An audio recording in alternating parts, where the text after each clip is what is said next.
Olá para você que nos acompanha aqui no YouTube de O Tempo. Abrimos mais um Café com Política, essa série de entrevistas com personalidades da política brasileira. Hoje conversamos com o deputado Paulo Abiacchio, do PSDB de Minas Gerais, que é presidente do Diretório Estadual do partido e que nos fala um pouco sobre as mudanças do PSDB e as mudanças também no cenário da política nacional. Boa tarde para você, deputado. Boa tarde, Lara. É um prazer muito grande falar para esse grande veículo de comunicação, O Tempo, para os internautas que nos acompanham e para você, que é uma jovem talentosa, competente, que chega a Brasília e aqui está ganhando a simpatia de todos que você entrevista. Obrigada, deputado. Acho que não tem como a gente começar com outra pergunta que não seja sobre o futuro do PSDB. Recentemente o partido tem feito muitas articulações, tem conversado com presidentes de outras grandes siglas nesse cenário. O presidente do Republicanos, Marcos Pereira, já deu indicativos de que tem uma negociação avançada com o PSDB. Em que ponto nós estamos e quais são os caminhos que são discutidos hoje pelo partido? Muito bem, boa pergunta. O PSDB está fazendo um movimento que muitos outros partidos estão fazendo. Há uma convicção de todos de que o país não pode permanecer nessa anarquia partidária existente hoje, em que tem mais de 30 siglas, 15 dos quais cuja linha ideológica é absolutamente semelhante. E isso é prejudicial para o governo federal, para a presidência da República, para a aprovação dos projetos, isso é prejudicial para o debate parlamentar. Isso é prejudicial, sobretudo, para a melhoria ou o retorno à qualidade anteriormente existente das representações das pessoas aqui no Congresso Nacional. E abre espaço para aventureiros, o que é muito perigoso e baixa o nível do debate. Mais do que isso, alimenta o radicalismo, algo que todos nós estamos já bastante fartos de assistir, porque o Brasil, com isso, só está perdendo. Então, em razão disso, muitos partidos estão, nesse momento, conversando, buscando uniões, federações, fusões, alianças, em busca de fortalecer a via do centro, que está cada vez mais larga em razão de uma visível constatação de que os extremos diminuíram nos últimos anos um pouco os seus tamanhos. Então, em razão disso, o PSDB conversa mesmo e objetivamente com o Republicanos, conversa com o Podemos, conversa com Solidariedade. E nós estamos buscando uma fórmula de convergência. Não é fácil, não é simples. O Brasil tem 27 estados, há núcleos que se opõem uns aos outros, mas eu, particularmente como secretário, inclusive, além de presidente do PSDB de Minas, como secretário-geral nacional do partido, acabo com uma responsabilidade muito grande nessa construção. Eu venho vencendo as dificuldades e acho que nós estamos caminhando para dentro de 2 a 3 semanas a gente poder anunciar para o Brasil um novo grande partido, uma nova via, uma alternativa para as eleições de 2026, mas nós podemos garantir uma via do centro que já governou o Brasil com muito êxito e, portanto, distante daquilo que representa o petismo, o lulopetismo, daquilo que representou, por exemplo, a Dilma, daquilo que está representando hoje o governo Lula e muito distante daquilo que representou também o período do presidente Bolsonaro. O senhor falou em um grande partido, então o que nós estamos falando é uma fusão. Hoje o principal caminho para o PSDB é uma fusão com esses outros partidos que o senhor falou. Sim, uma fusão. Eu, particularmente, sou contra o Instituto da Federação. Eu não gosto disso, acho que isso é uma jabuticaba brasileira, eu acho que nós temos que fundir. Se for necessário trocar o nome, trocar o número, isso é o que menos importa. O importante é a gente ter um projeto para o futuro do Brasil. O que está em jogo aí não é a vaidade de ter um partido sobrevivendo, é contribuir para que o Brasil possa vencer essa etapa que nitidamente tem sido prejudicial para todos. algumas figuras têm sido um pouco críticas exatamente nesse ponto de trocar o nome do partido, de dizer que, por exemplo, isso jogaria por água abaixo toda a história dos tucanos, que é de fato um partido importante no cenário histórico nacional.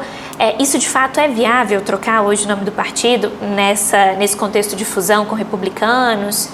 Não, eu acho que as coisas são feitas em fases. Eu acho que no primeiro momento você pode fazer um PSDB mais... até para não confundir muito a cabeça do eleitor, já que nós temos uma eleição daqui a 1 ano e 7 meses, mais ou menos. Mas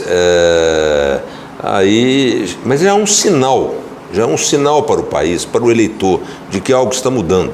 A radicalização está diminuindo e há uma alternativa ao centro. E essa alternativa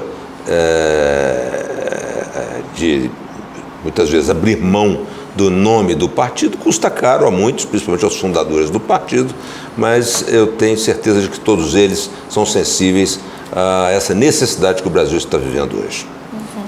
E nesse cenário, como é que o partido tem se articulado para 2026? Agora, tendo em vista que não existe mais a federação com Cidadania, ela cai no ano que vem, quais são as articulações? O que o partido pretende para 2026? É um candidato próprio para eleições majoritárias?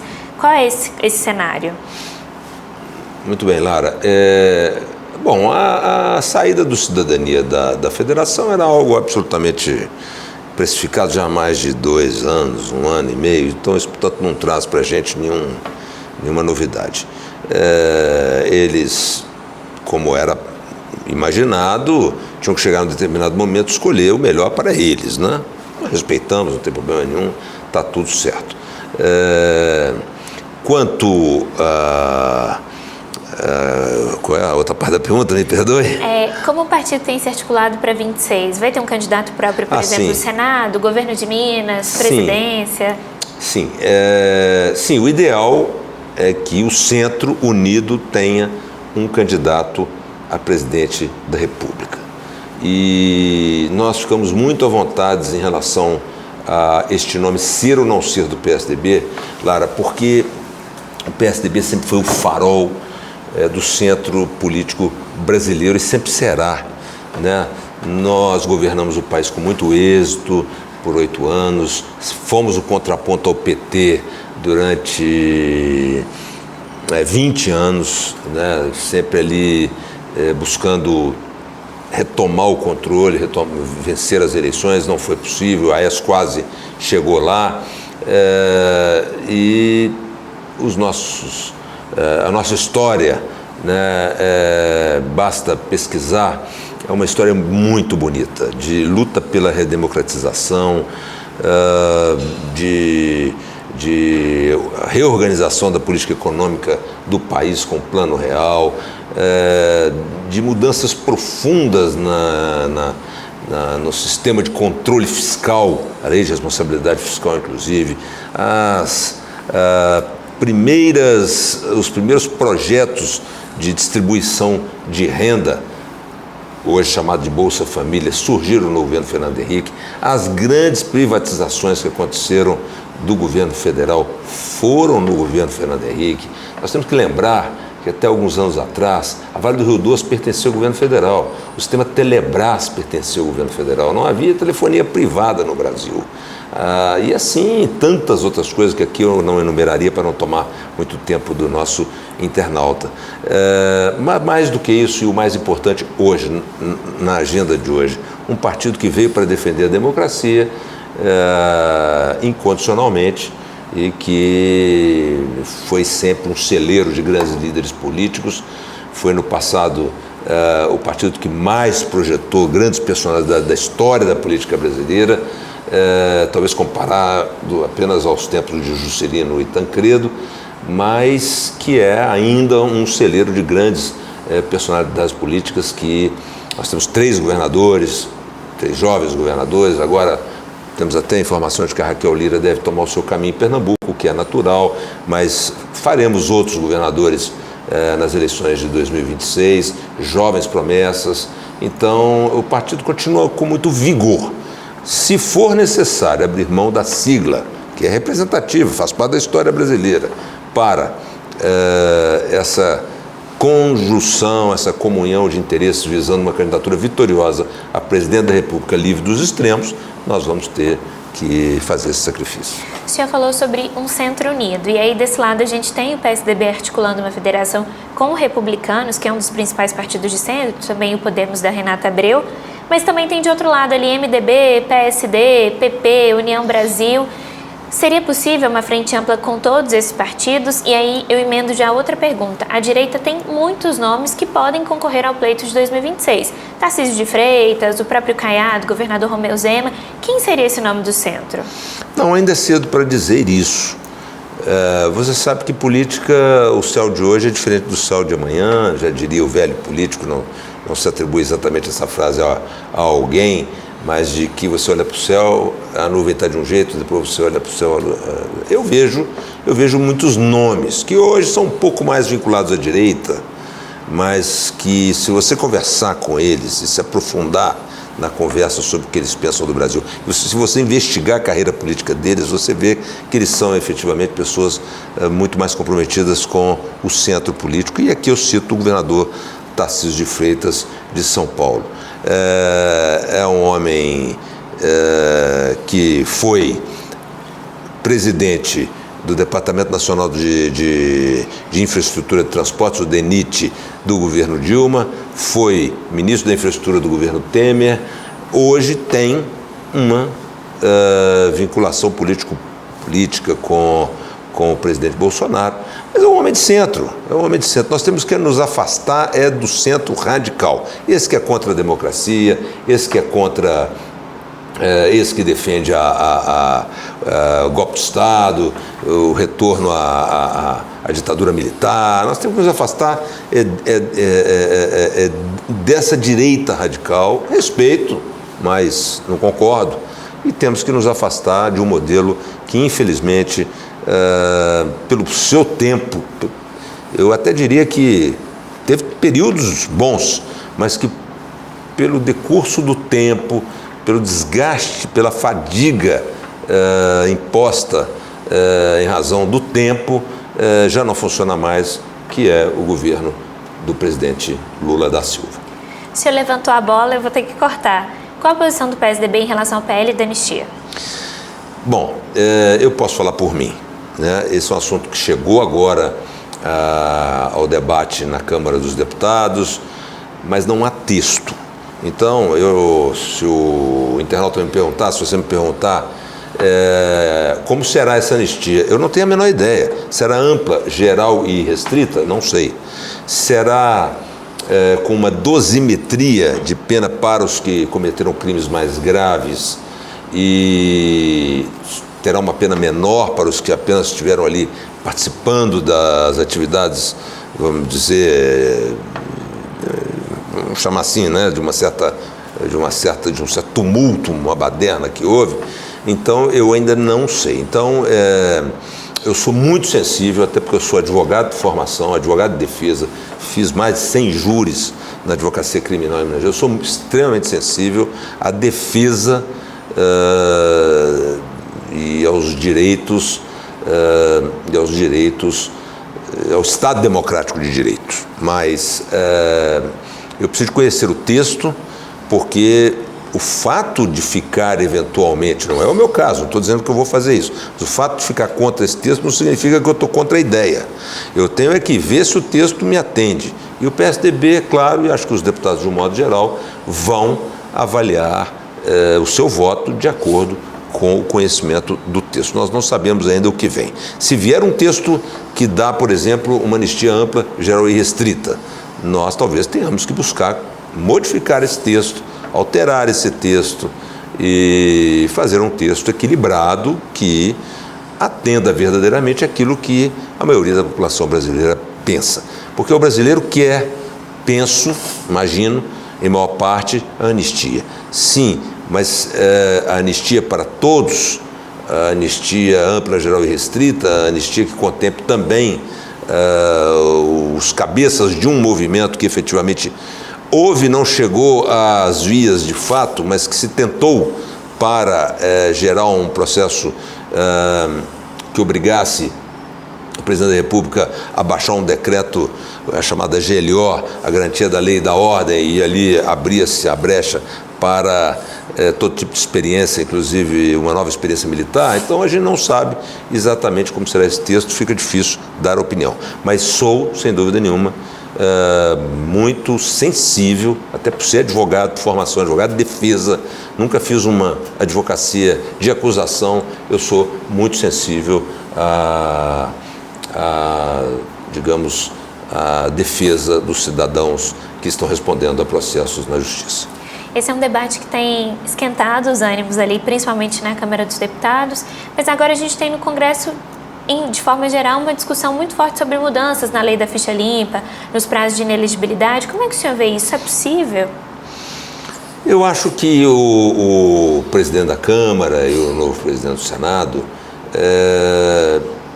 tem uma pauta prioritária, complicadíssima, que envolve essa questão da anistia, que envolve essa questão do imposto de renda, que envolve a votação do orçamento da União, que ainda não foi votado. E aí sim, aí nós teremos que partir para uma segunda agenda, e nessa segunda agenda, então, entrarão essas outras questões. Antes de superar esses pontos, fica muito difícil pensar numa segunda agenda. Eu diria até que uma tentativa não pode ser afastada, a tentativa do Legislativo, conversar com o Judiciário. Veja bem, antecipo aqui uma informação que pode ser de interesse geral. Não há nada ainda certo em relação a isso, mas antecipo aqui que lideranças do Congresso, do qual eu faço parte, temos buscado um diálogo com o Supremo Tribunal Federal, no sentido do próprio Supremo Tribunal Federal buscar fazer internamente, através de um recurso à decisão proferida, uma própria dosimetria das penas em relação àqueles que participaram dos acontecimentos de 8 de janeiro. Ótimo. O senhor também comentava, antes da gente iniciar a entrevista, sobre essas disputas, essa radicalização, principalmente ali no plenário da Câmara dos Deputados. Qual que é o caminho para 2026? E emendando nessa pergunta, a posição hoje do presidente Hugo Mota, que é bastante diferente da posição, por exemplo, do presidente Arthur Lira, pode ajudar a aplacar os ânimos, a amenizar essas disputas dentro da Câmara? Lara, eu não sei, eu gosto demais do Hugo Mota, como eu gostava, sempre gostei, continuo gostando do Arthur Lira, né? São meus colegas há 20 anos aqui na casa. O Arthur Lira chegou depois de mim aqui, eu era colega do Benedito de Lira, pai dele. O Hugo Mota chegou muito novinho aqui, nossas famílias amigas, eu pude estar ao lado dele desde o primeiro momento, aconselhando e etc. Não é tão diferente, porque o Hugo Mota é uma presidência de continuidade, a presidência do Arthur Lira, mas são pessoas diferentes, são estilos diferentes. O Hugo Mota é uma figura que preza muito o diálogo, e não que o Arthur não prezasse, mas eu creio que o Hugo pode vir a ser um presidente da Câmara dos Deputados que ficará na história, como ficou, por exemplo, então, na época, um rapaz mais ou menos da mesma idade dele, que chegou aqui, o nosso ex-governador Aécio Neves, aos 40 anos, e foi um grande presidente da casa. Com 38 anos ele foi presidente da casa. E acho que o Hugo tem um pouco dessa característica e vai contornando as dificuldades, e em breve nós teremos uma pauta mais produtiva para o Brasil. É preciso compreender também que o Arthur Lira teve que trabalhar muito com esse processo muito enrijecido de radicalização, o que dificultava muito o debate das matérias no plenário e nas comissões em especial. Em relação a Minas Gerais, regionalizando um pouco, o que o partido pretende para 2026? O partido avalia, por exemplo, uma aliança com um partido novo para lançamento da candidatura do professor Matheus Simões? Ou o partido discute já por um outro caminho, por exemplo, o Cleitinho, hoje no Republicanos, que tem flertado com o PSDB? Como é que estão essas discussões? Lara, antes cabe aqui uma pequena reflexão de minha parte sobre o atual governo de Minas. Eu tenho pelo governador Zema um respeito muito grande, como devo ter, como deputado federal, por todos os que sentam na cadeira de governador do Estado. É preciso dizer que o governador Zema, na minha opinião, é um homem honesto, é um homem dedicado, é um homem trabalhador, é um homem honesto e, principalmente, é interessado em ver a solução dos problemas de Minas Gerais, isso é inequívoco. Tentamos ajudá-lo e ajudamos durante um bom tempo. Derrotados por ele nas eleições de 2018, imediatamente nos colocamos às ordens. O líder da Assembleia foi do PSDB, o secretário de governo foi do PSDB, a secretária de administração era do PSDB e nós nos sentimos na obrigação de ajudar o governador, que, sabe-se todos, isso não é segredo, foi pego bastante surpresa com aquela vitória. Depois, o vice-governador foi do PSDB, então as relações com o governador Zema são as melhores possíveis, tanto da minha parte como de todos. Mas eu não posso deixar de encontrar, a essa altura do campeonato, diferenças cruciais que nos impediriam completamente de caminhar ao lado do projeto do Partido Novo nas eleições de 2026. O Partido Novo tem uma lógica, nós respeitamos, mas a nossa lógica é completamente diferente. Nós temos a lógica da construção de um Estado moderno, da preparação para as futuras gerações do Estado. Foi assim que os nossos governadores, e foram 4 em 7 pleitos, ganhamos 4 de 7 eleições. Foi assim que os nossos governadores trabalharam, fazendo obras, construindo estradas, construindo hospitais, construindo postos de saúde, reformando escolas, fazendo programas de longo prazo, melhorando os índices, todos eles, de melhor atendimento à saúde, premiado mundialmente, de redução de baixa de criminalidade, de modificar Belo Horizonte, você é testemunha disso. As grandes obras de Belo Horizonte foram realizadas no período em que nós governamos Minas Gerais. Foi investido bilhões de reais em obras de Minas Gerais. Então, portanto, os nossos governos são governos que visam, obviamente, a organização da máquina pública, e daí o choque de gestão, não podemos esquecer o famoso choque de gestão dos governos do PSDB, com redução de despesas, de diminuição de vantagens para muitas situações, diminuição da máquina administrativa e, ao mesmo tempo, a instalação de um programa muito entusiasmado e muito agressivo de obras. Naquela época não havia celular nas estradas de Minas Gerais. Nós instalamos o celular em 100% do território mineiro. Como pegamos o governo de Minas com dívidas do mesmo tamanho que o governo Zema recebeu as dívidas. Então a diferença basicamente é que em 2 anos nós já estávamos com as contas em dia e estávamos fazendo obras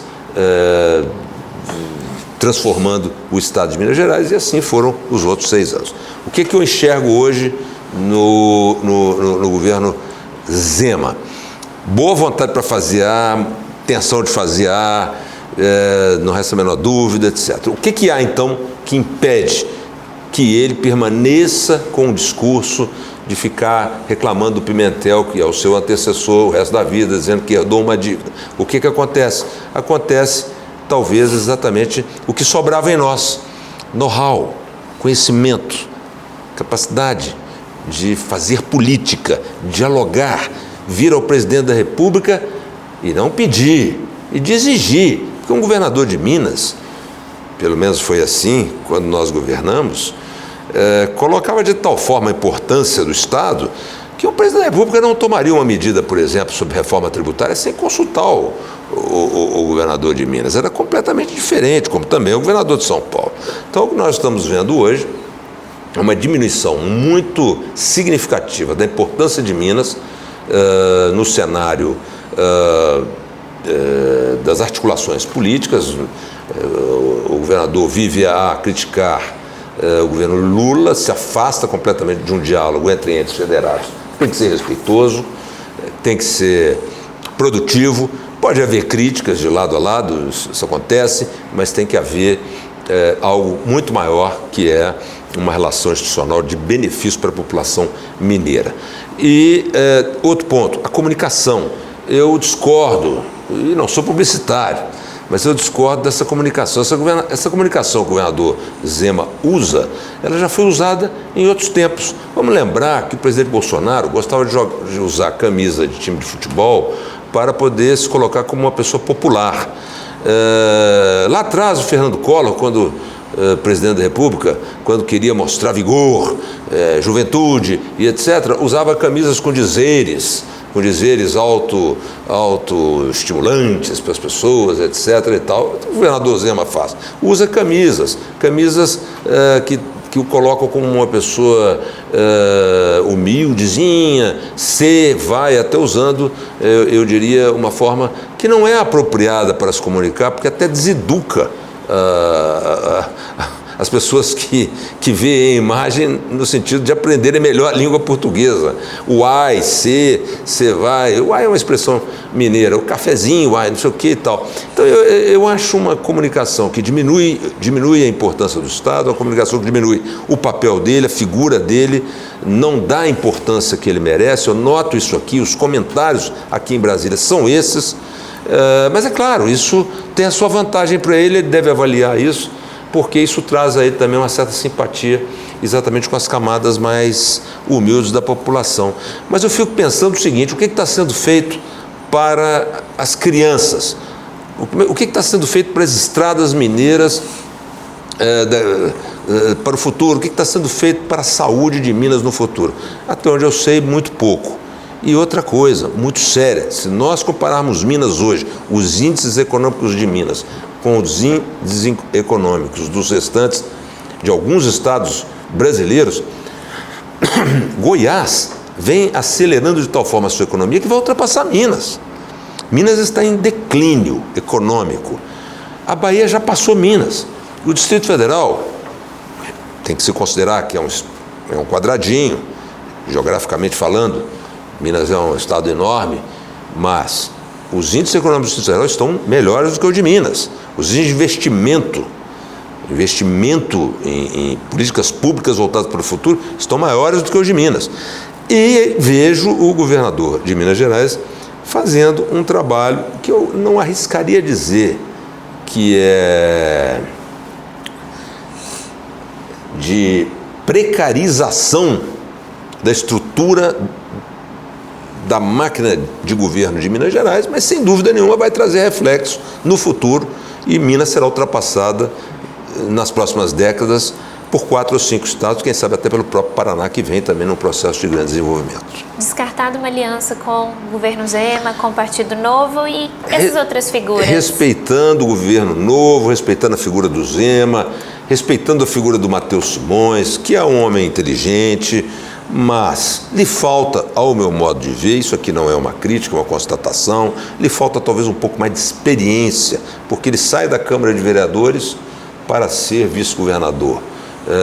Eu acho, que eu não quero dar receita para nada, quem sou eu, mas eu acho que para chegar ao governo de Minas é preciso passar pelo Congresso, é preciso passar pela Câmara dos Deputados, é preciso passar por Brasília, é preciso passar pelo Senado da República. Aí você está qualificado verdadeiramente para ser como foi Juscelino, como foi Tancredo, como foi outros tantos, Itamar, Aécio, como tantos outros. Aí você está qualificado realmente para governar um estado das dimensões do nosso, com as dificuldades do nosso, com a diversidade cultural que tem o nosso estado. Eu acho que ele veio do comércio, ele veio de uma atividade privada na área de comércio, e o vice veio da Câmara de Vereadores, e estão tentando tocar, eu diria que de maneira talvez, o tempo vai dizer se errada ou não. Eu não simpatizo com a forma de governo. Com as pessoas, eu tenho a compreensão humana de achar que está todo mundo tentando acertar. Agora, as outras hipóteses, com Cleitinho também não, respeitamos a figura do senador por Minas Gerais, mas a sua forma de atuar, de fazer política, também é muito diferente da nossa. Então, portanto, uma fusão com republicanos inviabilizaria uma candidatura do Cleitinho? Aí teríamos que ver, né? São esses os obstáculos e por isso que as coisas ainda não se ajustaram completamente. Há também, por outro lado, a notícia de que ele não ficará no Republicanos em hipótese nenhuma, seja havendo fusão, sendo não havendo, ele não ficará. Mas aí não sei o que será. Por enquanto estamos nessa fase de tentar construir harmonias nos estados que permitam fazer essa composição num quadro maior. Rodrigo Pacheco. Meu amigo pessoal, gosto muito, advogado como eu de formação, tenho uma longa história com o Rodrigo, fomos colegas na Câmara, na Comissão de Constituição e Justiça, convivência grande, conversamos sobre política, gosto muito da sua inteligência. É preciso ver se o Rodrigo está disposto a encarar uma disputa eleitoral. Tem índices de rejeição em razão de posições que tomou, enfim, mas é claro, e não obstante certas posições que eu até não concordo, é uma figura respeitável que representaria Minas Gerais muito bem pela sua dimensão intelectual, pela sua experiência pessoal, por ter sido presidente do Senado e, enfim, por ser um homem verdadeiramente preparado. Tem uma rejeição que precisa ser superada, sem a qual será difícil ele ter grandes chances de vitória, mas eu acho, sinceramente, que todos têm essa rejeição. O Cleitinho tem também. O Cleitinho tem um eleitorado apaixonado com ele, mas tem um eleitorado que não vota nele de jeito nenhum. O Zema não será candidato. Vai transferir os votos na sua totalidade para o candidato dele. Há quem diga que não, há quem diga que pode ser. Rodrigo Pacheco tem capacidade de superar a sua taxa de rejeição? É muito difícil ser político nesse momento de radicalização, de disputa, de má vontade com todos os setores da vida pública, de defesa do Senado da República, sem criar uma rejeição muito grande. Então, é lógico, todos têm rejeição e é preciso explicar. Aí é preciso ir para a rua, é preciso ter coragem de ir para a rua, para os programas, para a imprensa, para as redes sociais e explicar para tentar diminuir as suas taxas de rejeição. Muito obrigada, deputado. Você acompanhou aqui no YouTube de O Tempo um Café com Política com o deputado Paulo Abiacchio, do PSDB de Minas Gerais, que dirige o diretório do partido no estado. Esse e outros conteúdos você confere aqui no YouTube de O Tempo e também em otempo.com.br.